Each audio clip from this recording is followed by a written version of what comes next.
Okay, over the next 45 minutes, we're going to be covering the topic of advanced retargeting for e-commerce brands. Before I begin, there are a couple of points that I need to make. Firstly, we are recording this, so if anyone needs a link, then obviously we'll send that out within 24 hours. It might fall in your spam, so if you have any trouble finding it, please let me know. Also, we want to make sure that this is as interactive as possible. So with that in mind, please feel free to ask any questions during the webinar using the chat.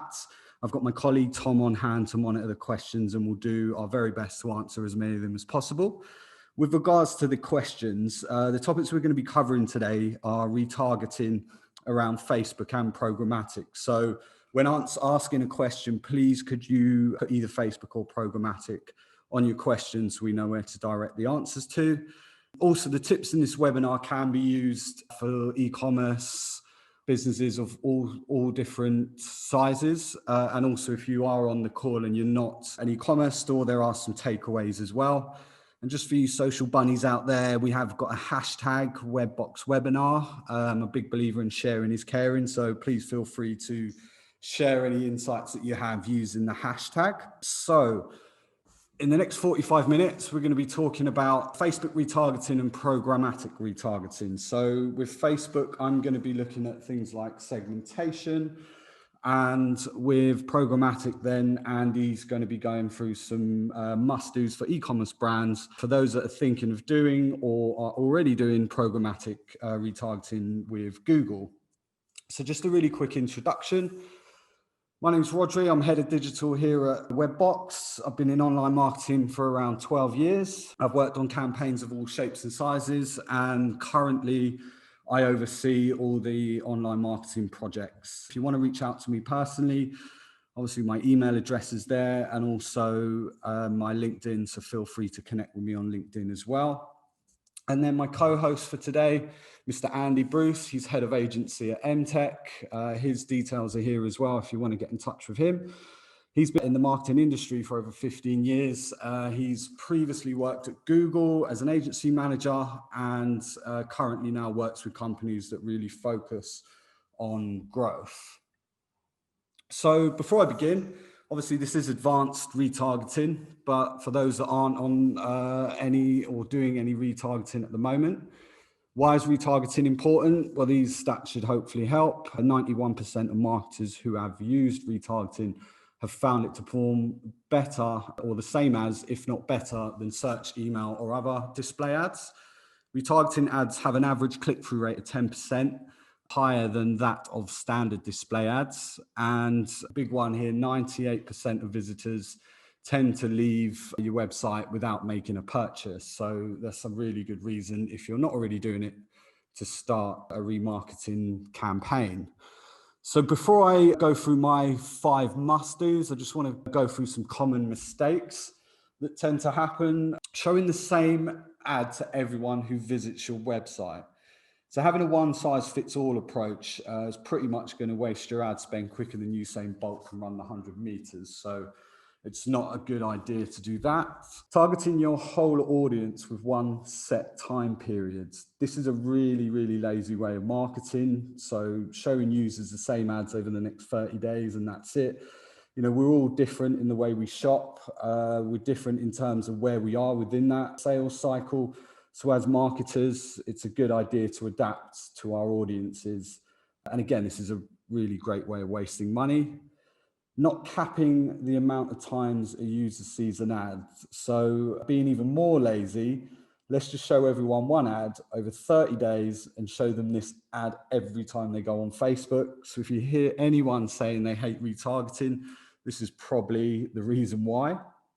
And last but not least, this is probably one of my biggest pet peeves, is when you've just bought a product and then a couple of days or even a couple of hours in one case I had, where you start seeing that product advertised to you. I think it's, again, a really poor and lazy way of doing things. Happened to me once where I felt compelled to find the marketing manager on LinkedIn, sent them a message saying basically they need to have a word with whoever they're paying to do their retargeting.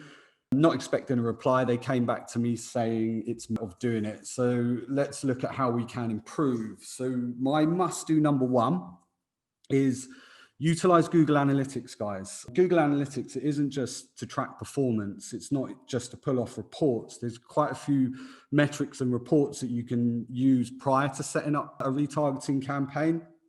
And using these reports and metrics, you can really identify patterns that can form part of your ad strategy and targeting options. I'm going to run through 3 quick different metrics that we commonly use when we're looking at accounts and we're setting up either to restructure or when we've just brought on a new client. So the first one is time on site. Just by keeping an eye on your analytics and understanding how much time a visitor spends on your site would really give you a good way of putting a targeting customer pool. So for example, if the majority of people are spending more than 5 minutes on your site, then anyone under 5 minutes, don't retarget or go with a different route to marketing them than people that are obviously spending the average or more time on your website. Another metric that's really good is the time lag report. So this is the number of days it took from the first interaction right the way through to a sales conversion.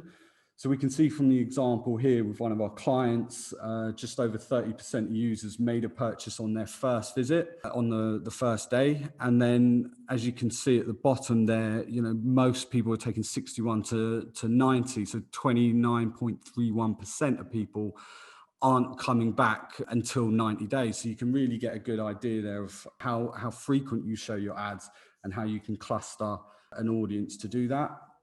Using not just the time lag report, but another option there is path to conversion. So this is another one that the guys here at Webbox use quite a bit. So this is based on the number of interactions it took the user to convert. So yeah, this just really gives an idea of how many interactions a user has made before they've converted. So again, using our client as an example, you can see there's been 12 different interactions. So whether it's a user who has come to your site directly, or they've come through an ad or through Facebook, for example, organically, then you can really get an idea of how many interactions it does take. So again, you can really kind of consider this when looking at how many ads you're going to show and when you're going to show them. So that's utilizing Google Analytics. The second must do that I recommend is build multiple audiences. So get building and testing as many different customer audiences as possible, so you can really start tailoring your ads to different ad groups. You can target pretty much everyone on Facebook if you set up using specific URLs for your customer lists. So I recommend really taking the time to brainstorm on how many different multiple customer audiences you can use. For example, if you're sending out direct brochures to people and you give them a specific URL, you can then start grouping those audiences and showing them a specific offer. If they're using digital downloads, the time that they spend on videos. So there's all these different ways of being creative in terms of building customer audiences. And then, as I said, tailoring ads towards those type of audiences. One of the ways to do it really well is grouping them by the content they've seen. So not only are you targeting people that are looking at products, if you're creating blog posts, then start to think about how you can group audience based on the content that they've seen through your blog posts. You can do this really cleverly if you're structuring your URLs to include, be it keywords, or you can actually use the URLs themselves to cluster. So not only is it good for SEO, but it's also good to really create these different lists. So just to give you an example of this, if you're a pet store and you've got a group of different blog posts all based around dogs rather than cats, so you can tailor your ads to dog owners, you can be even more granular than if you really want to target by breed, for example. One thing to mention, if you are going granular, Facebook will start showing ads, I think it's after about 20 different people in your list. So perhaps if you're not getting enough views on 1 or 2 blog posts, then you can start to cluster 3, 4, 5 blog posts and the audience that you've got individually from them, and grouping them into a separate ad set. So that's just another way of being creative in terms of building your multiple audiences. Now, this isn't retargeting, but it's definitely worth a mention. So if you are starting to gather different audiences, you can layer a lookalike audience. So this is before you're remarketing. If you're just sending out general ads, you can use a lookalike audience in a way to reach new people who are likely to be interested in your business because they're similar to your existing audiences. So this will allow you to clone a relevant audience to expand your reach to an entirely new set of potential customers. So what better way of doing it than using your remarketing lists to then focus on people that share the same interests? My third tip is evergreen retargeting. So evergreen retargeting is where you can create an audience that dynamically updates over time. So this is really simple to set up, but it's quite advanced in its capabilities.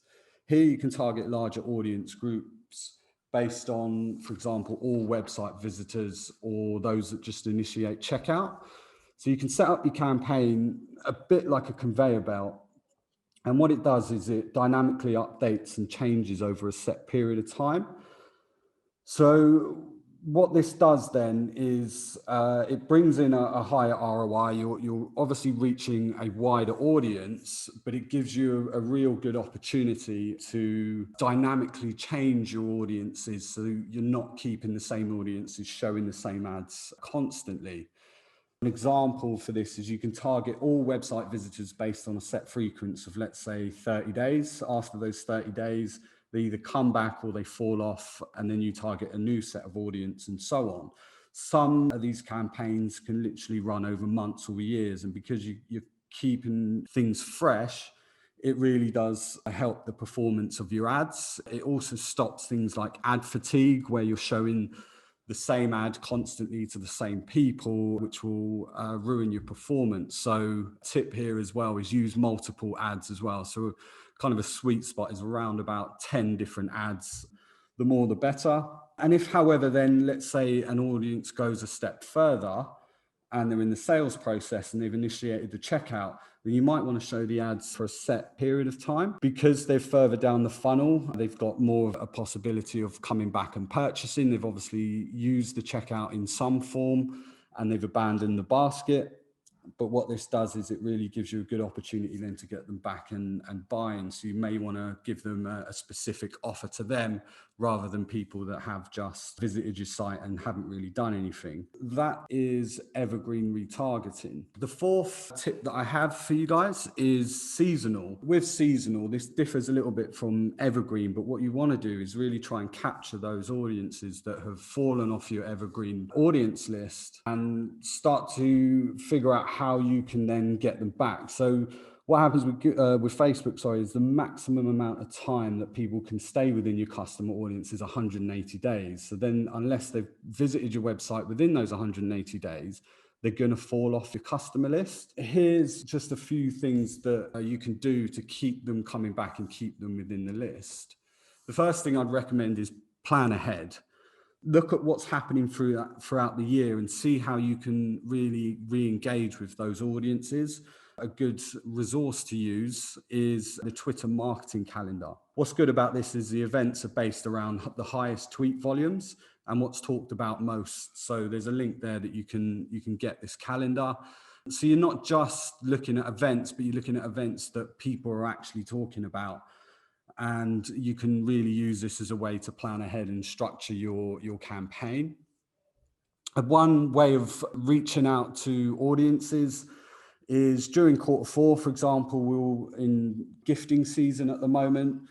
And at the time, if you're using, again, specific pages such as gifts for him, gifts for her, gifts for partners, gifts for mothers, here at this time of year, you're going to get people that don't necessarily go on your site on a regular basis. So an example of this is if you are a men's store and you on average don't typically see women buying on your website on a consistent basis, but however they're coming to your site to buy gifts for him, or gifts for partners. So if they're landing on that page, then you can create a separate remarketing list for them, knowing that they're likely to come back 3 months down the line, 2 months down the line with Valentine's Day. So that's just another way you can really start to season your campaigns and look at things more from a longer process. So then finally, my last tip, this whole section can literally be a webinar in itself, and obviously talking about retargeting without mentioning anything to do with ad copy is a bit silly. So be creative, not just in terms of obviously looking at your audiences and how you create different pools, but also be creative with your ad copy. There's so many different ways that you can do this, whether it be giving discounts, using social proof, using testimonials.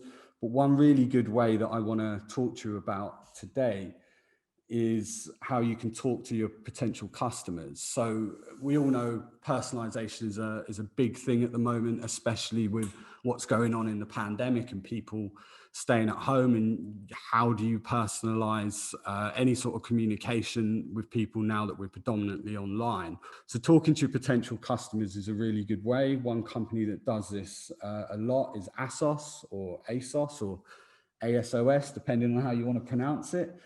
Looking at these examples, as you can see, they specifically speak to the person that they're talking to, asking them questions and using terms like 100% you and the power of we. So they're really trying to get through to their audience by connecting with them on a personal level. So that's just a copywriting example. Here's another example of how you can be creative. So Madewell, they're using stories to talk to their customers. So again, they really personalize it by speaking to them directly, but they're doing it in a format that just makes you want to keep swiping. It's using stories to its best effect.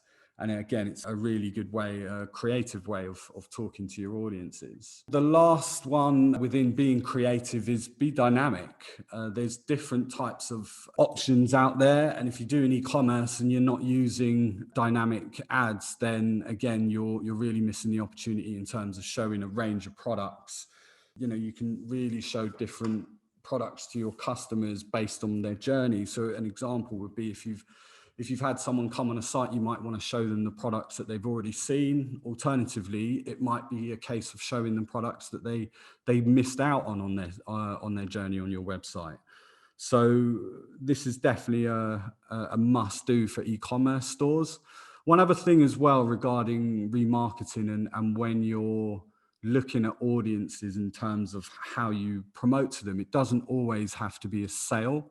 So if you've got, say, for example, a longer process or longer sales cycle, and you notice that they have seen content, they might want to see more content and get to know you and trust you a little bit more before actually purchasing the sale. So if you are looking at doing ads over different frequencies, then make sure that you're really testing it and you're really looking at your analytics and studying, well, how many interactions are people making and is it worth us showing them a piece of content rather than just going straight into the sales. So that's the Facebook whistle-stop tour of Facebook Advanced Retargeting. Just a few things to take away before I hand over the virtual mic to my colleague, Andy.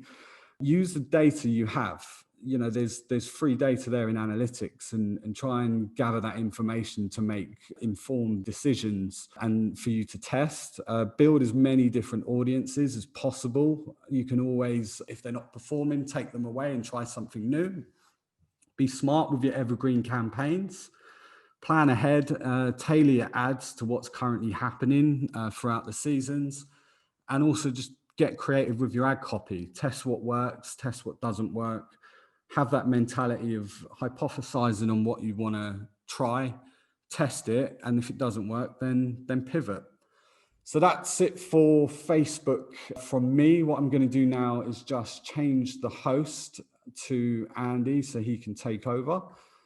Morning everyone. So I'm going to talk to you a bit about programmatic and remarketing in the e-commerce space. So when I talk about programmatic ads, I am going to focus primarily in here on display and video ads across websites and apps. But programmatic does evolve into much more. We've got programmatic search, we've got programmatic TV that we can now serve live through DV360.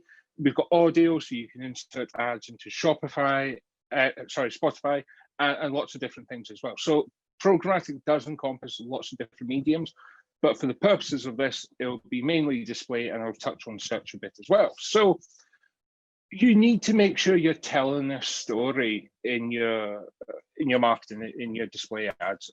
Latest research shows that we're being exposed to about 5,000 ads a day across all net platforms, contrary by Clario Tech. So we need to make sure that we stand out, that what you're delivering to your potential customers really grabs their attention. So the last 6 months, world has been turned on its head, and what we have seen is businesses that had a strong online presence and a strong e-commerce offering before the pandemic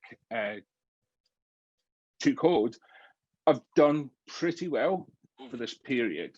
Those that were primarily bricks and mortar focused as the main route and may have had an online presence, but maybe had invested in it the same way, that have been struggling a bit, and they're investing huge amounts of sums to try and get caught up. So all of that means that an already competitive landscape in e-commerce has become more competitive, and it's going to remain that way for a period to come. So we want to make sure that you stand out, that you do paint a picture, and you're telling a story to your potential customers, because we need to go beyond the ordinary display campaigns that you see and even Gmail ads. We need to go beyond just the standard Gmail ad that you can deliver.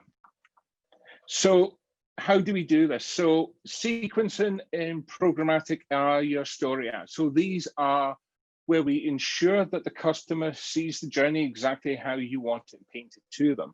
So they will literally see ad one for a set number of times. Once we're sure that they've actually seen it, it moves on to the second ad in your sequence, third ad in your sequence, and so on and so forth, depending on how many you put in there. So you can really paint a picture of how they can use that product, or how you're going to complete the new winter wardrobe, or you want to demonstrate the capabilities of your car or your product, whatever it is. You can take them on that journey so that you're delivering them that complete story, but in bite-sized sections, which they are more likely to engage with and retain. Another way to help you stand out is by using some of the newer and the more advanced ad concepts. So swirl ads, which is what we've got here on the right-hand side that has been playing away, is a 3D ad format. So it allows people on the device that they're on to zoom in, obviously turn the products around, explore it. And it's the best way we've probably got at the moment of allowing new clients and your existing clients to discover your products that are out there and explore them in a bit more detail, when obviously we can't bring them into shops at this moment in time. So relevance and regency. Unfortunately, and Rodri talked on this a bit as well, we all too often see very, very poor remarketing campaigns where you get shown that advert for that product you just bought, or you see that same remarketing ad day after day after day after day after day, and you feel like you're being stopped by it. So we need to make sure that we're being a bit smarter with our marketing. You want to make sure you're capturing your audience data in real time so that you can serve them the best ad for the stage in the journey that they're at and the time in the journey that they're at. So how do you do that? A bit like with Facebook, you want to segment your audience down. So you want to put people into obviously general visitors, target audience visitors based on different metrics. And then once they're on your site, what you want to start segmenting people down to is products, categories, the length of time they've been on the site, payment failures, add to basket but no checkout, all the different metrics that you can measure and track through e-commerce. You want to segment people differently. That way, if you're using a real-time bidding solution like programmatic, it allows you to change the advert that you're serving to that customer based on the latest thing that they have done on your website. So you won't be showing them that advert for that pair of boots or that TV or whatever it is that they just bought half an hour ago, because you're updating your list in real time. Obviously, we want to make sure that we measure every conversion, and a conversion obviously isn't just necessarily a successful checkout. Depending on your website and your goals, it could be subscribers to your loyalty club or whatever it is. We want to make sure that we capture all of them as well, because it allows us to build some really great audiences out there and create lookalikes based on different stages as well that they're in. So another way of doing that is with your audiences, you want to make sure that you are delivering the very best ad that you can to them, again, based on that journey that they're currently in. So you don't want to show everybody, in the case of Adidas, the same shoe advert on remarketing. You want to show the runner the specific shoe for them, or the latest shoe in marathon running, or whatever it might be, based on what they've done. Equally, if it's a football player, you might want to show the latest football boots, not a rugby boot. So you want to be really, really targeted in how you deliver those engaging ads to your prospective clients. And then what you also want to look at as well is serving, again, some of the newer ad types that are going to be a bit more engaging. They stand out a little bit more. Things like the parallax ad on the right-hand side. What this allows to do is it allows you to scroll up and allows you to look through the product or the ad in a bit more detail, and it takes over your screen. And you want to, again, make sure they're targeted. So, you might serve that ad to Victoria because she looked at that perfume in the last 30 minutes, wherever it might have been. What we might then do is switch that messaging to an abandoned cart, if that's what she's done for the next 12 hours. And then if she's still not converted, we might want to then change that advert again and serve some sort of offer-based message to bring her back to converted, discount code, whatever it might be. So you want to make sure that you're thinking about the entire customer journey. Again, use analytics to look at the average number of visits or the length of time between conversions, and make sure that you've got a message set in place across all of them. So connecting into Search Ads 360, so Google's programmatic search platform. So what it allows you to do is firstly manage your Google Ads, Microsoft, Yahoo, Baidu if you're targeting China, search ads all within one platform. But it allows you to pull in your full social media data as well. So it allows you to actually build out that full attribution modeling for where your conversions are coming from.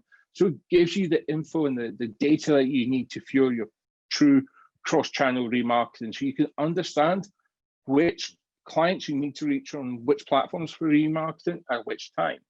But the great thing about Search Ads 360 is the adaptive shopping campaigns. So it allows you to create really, really effective remarketing lists for search ads, but allows you to optimize it based on a huge amount of signals, not just the standard ones that you see via Merchant Center and Google Ads. And it allows you to scale your campaign by obviously reducing the amount of time you actually spend in managing some of the more mundane tasks. If we could hop on, please.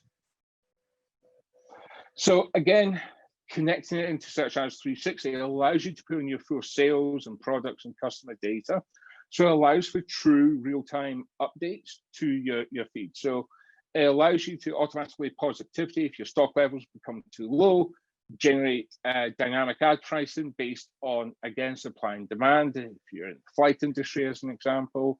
And obviously you can create lots of different ad groups within Search Ads 360 that allows you to be a little bit more targeted than standard Google Ads when it comes to shopping and the way that you're going to bid and what keywords you're going to bid on and the bid adjustments you're going to do as well to reach more of those highly converting customers at the right time. Okay, so connecting into Search Ads 360, again, it allows you to automate your bid management process. So it allows you to do that not only using the data sets that you know, but it allows you to do it using third-party data sets as well. So you can pull in and leverage big data on top of your first-party data and the Google Live informational data based on what you're searching for to get very, very tailored and targeted in who you're going to show what ads to or how much you're prepared to bid for it at the right time. And it allows you to do more advanced bid management and automatic AI adaptions based on, again, different signals and triggers that you set up as part of the campaign. So it's something you really want to make sure you stay on top of to make sure that we're really delivering and driving that best ROI that you can.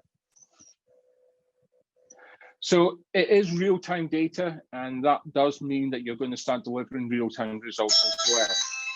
Sorry about that.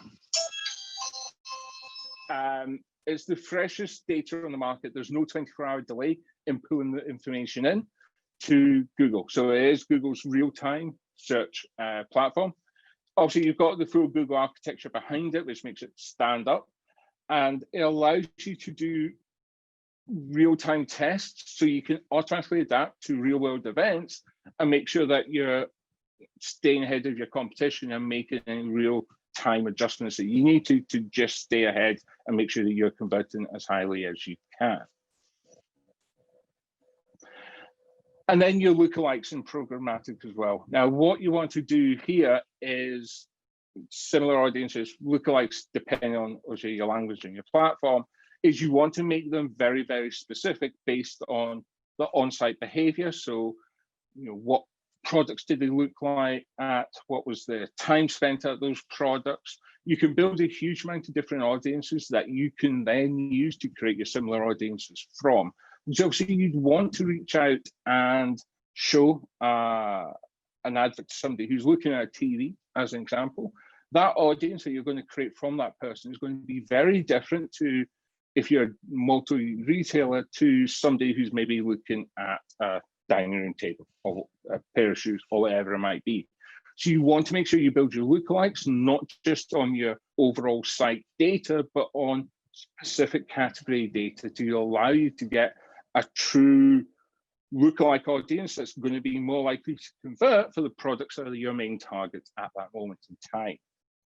What you can also do as well is pull in your own first-party CRM data using some of the third-party data providers who will connect in and pull it all into a audience that can be used to create the similar audiences and lookalikes from. And again, you've got all that great third-party data that you can access via Google. One of the great things about what I do with Google is we've actually managed to eliminate the whitelisting requirement that is a barrier for a lot of smaller people looking to get into programmatic from being able to access the third-party data, which obviously gives it that real power and the ability to adapt and adjust bids accordingly. And that is it from me with a really quick overview of what I think you should be doing with e-commerce and programmatic this year. Thanks, Andy. Really appreciate that. I'm just going to have a look in the chat. Currently, we have just the one question to ask. And the question, thank you, Gavin Davis, for sending this question over. What would you do differently for B2B brands over B2C? Maybe a dumb question. Facebook is probably not being used in B2B. So obviously this is regarding Facebook. It's not a dumb question at all. And B2B companies are definitely using Facebook. There's several different ways that you can do that. I've actually done a talk on how B2B companies are utilizing Facebook and other social platforms that are traditionally for B2C. One thing to bear in mind is social media as a whole doesn't necessarily have to be focused on the fact that it is a B2B or B2C. It's actually P2P, it's people to people. So for B2B companies that utilize Facebook or other, let's say, traditional B2C style networks, it's the way that they communicate and what they do. Obviously, the sales cycles might be different. But again, if you're speaking to the right people, and you can obviously heavily target on Facebook regarding what your audience is, regardless of whether they are a B2B or B2C audience, you can really narrow down on who you want to target. People that go on B2B websites will go on Facebook. Facebook is still the biggest platform for social media. One other area that you could focus on as well is you can actually retarget customers. If you run a LinkedIn ad, you can actually retarget them on Facebook. So again, you can cluster those audiences. If you're targeting specific job titles through LinkedIn, you can then retarget to those people whilst they're on Facebook. So it's definitely something that you shouldn't discount. Again, with everything digital, it's the data's there. Test what works and what doesn't work. So yeah, I hope that answers your question, Gavin. Just to wrap this up, is there anyone else that has any questions? If not, I'll call it a day on it. I hope you guys really got some really good tips and nuggets to use to put towards yours. As I said, our contact details are here. So if you do want to get in contact with us, then please feel free to reach out. As I've mentioned, the webinar is recording. So I will, over the next 24 hours, be posting a link out to everyone. So I just want to say thanks to Andy for co-hosting with me. And thanks to everyone for joining the webinar. If you like us and you're coming from Wales and you're about to go into a lockdown for 2 weeks, I wish you all the best and stay positive. So thank you very much for listening, guys. Really appreciate it.